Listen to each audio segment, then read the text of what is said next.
এসআইআরে যাদের নাম কেটে গেছে তারা এখন কি করবেন? দেশের সর্বকনিষ্ঠ আইএএস বর্তমানে মালদার এডিএম আনসার শেখ প্রকাশ্যে জানালেন, চিন্তার কোনো কারণ নেই।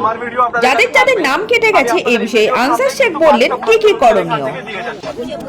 আশা করছি আপনাদের উত্তর শুনে আপনাদের ঠিক লাগবে। একটা হচ্ছে উনি যেটা আমাকে বলেছেন যে সেম পরিবারের বাবার নাম আছে, ছেলের নাম কেটে গেছে, ছেলের নাম আছে, বাবার নাম কেটে গেছে, বাবার নাম আছে, মায়ের নাম কেটে গেছে, মায়ের নাম আছে, বেটি আছে, ওর নাম কেটে গেছে, এরকম সমস্যা হয়েছে। এখন আমি যদি দেখি এটাকে বা যে কেউ লোক যদি বলে, এটা কিন্তু হওয়ার কথা না। যদি বাবা ভোটার আছে তাহলে বেটা ভোটার থাকবে, বেটা ভোটার আছে মানে বাপ ভোটার ছিল। এখন যদি কারো এরকম যাদের যাদের এরকম সমস্যা হয়েছে, অ্যাডজুডিকেশনে বাদ গেছে, হতে পারে কোন একটা কাগজ প্রয়োজন ছিল, ওই কাগজটা হয়তো আপনারা দেননি, দিয়েছিলেন কিন্তু ওটা ঠিক করে দেখতে পারেননি, সেই কাগজটা হয়তো সাফিসিয়েন্ট ছিল না, যে কোনো প্রবলেম হতে পারে, তার জন্য এই সমস্যাটা আজকে হয়েছে।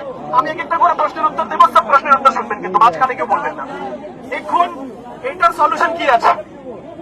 এটার সলিউশন সবচেয়ে ভালো স্ট্রং পয়েন্ট যেটা হচ্ছে যে পরিবারের কেউ না কেউ ভোটার লিস্টে রয়েছে, এটা খুব ভালো জিনিস। এখন বাকি যারা আছে, যাদের নাম বাদ দিয়েছেন, তাদের কাছে দুটো অপশন আছে। একটা অপশন হচ্ছে নতুন করে ফর্ম ছেড়ে দিব আমরা বিএলও কে, বা আমরা অনলাইনে অ্যাপ্লাই করবো 6 নম্বর ফর্ম আমরা নতুন করে দেব, সেটা দিয়ে আপনার সমস্যার সমাধান হতে পারে। সেকেন্ড অপশন আছে যেটা হচ্ছে ট্রাইব্যুনালে আমরা যেতে পারবো। আমাদের প্রত্যেকটা গ্রাম পঞ্চায়েতে একটা বিএসকে আছে, যেখানে বাংলা সহায়তা কেন্দ্র নেই, সেখানে গ্রাম পঞ্চায়েত আছে। গ্রাম পঞ্চায়েত সবাইকে কালকে আমরা মিটিং করে বলেছি যে প্রত্যেকটা গ্রাম পঞ্চায়েতে যে সেক্রেটারি আছে বা এক্সিকিউটিভ অ্যাসিস্ট্যান্ট আছে, তারা কিন্তু আপনাদের যে দাবিগুলো আছে সেটা যে ট্রাইব্যুনালে অনলাইনে অ্যাপ্লাই করতে হবে, সেটা আপনাদের হয়, ওরা আপনাদের জন্য অ্যাপ্লাই করে দেবে, যাতে আপনারা ট্রাইব্যুনালে টাইমলি আপনারা সাবমিট করতে পারেন। আজকে আমার এই ভাই আমাকে বলেছে যে 15 দিনের টাইম ছিল, 8 দিন অলরেডি পেরিয়ে গেছে, আমি কবে আবেদন করব? তার জন্য আমাদের যে সলিউশন আছে, আজকেই এখান থেকে বেরিয়ে আমরা একটা চিঠি লিখবো, উপরে জানাবো যে এদেরকে টাইম এক্সটেনশনের একটা ব্যাপার ভাবতে হবে।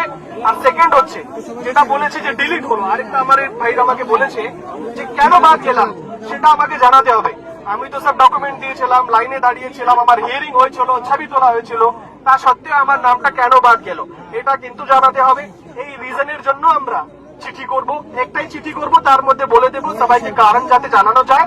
আর সেকেন্ড হচ্ছে যে টাইম যাতে এক্সটেন্ড করার প্রপোজাল ওরা যাতে কনসিডার করে।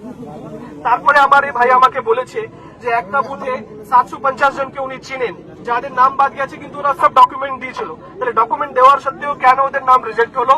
আবার তার একটাই উত্তর আছে, আমরা উপরে কিন্তু বলে দেবো বুথে বুথ ওয়াইজ, একটা বুথে যদি 10 জনের নাম বাদ গিয়ে থাকে বা 100 জনের নাম বাদ দিয়ে থাকে, 100 জনের নামের সামনেই কেন বাদ গেল তার কিন্তু কারণগুলো যাতে আমরা জানি, যাতে মানুষ বুঝতে পারে যে আমার কি ভুল হয়েছিল, সে ভুলটাকে যদি ওরা কারেক্ট করতে পারে ট্রাইব্যুনালে গিয়ে, তো এটাও কিন্তু আমরা জানিয়ে দেবো।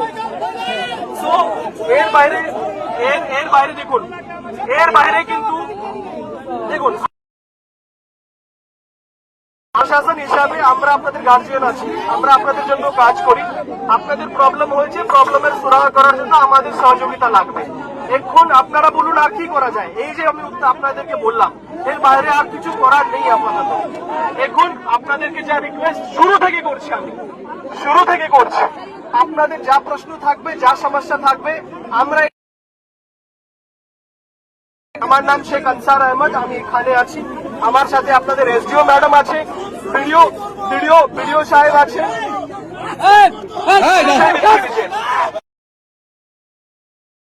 আপনাদেরকে যেটা করতে হবে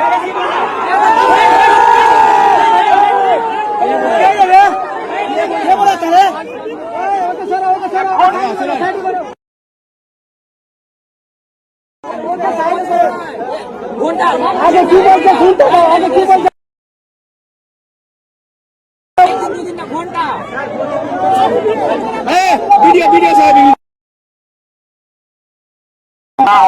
তাহলে কিন্তু এর সলিউশন করা খুব মুশকিল। আমি আপনাদেরকে বারবার বলেছি যে আমার সঙ্গে 5 জন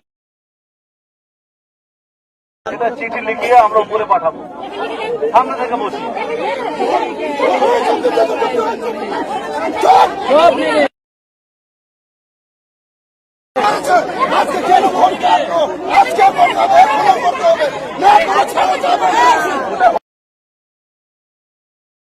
পড়াশোনা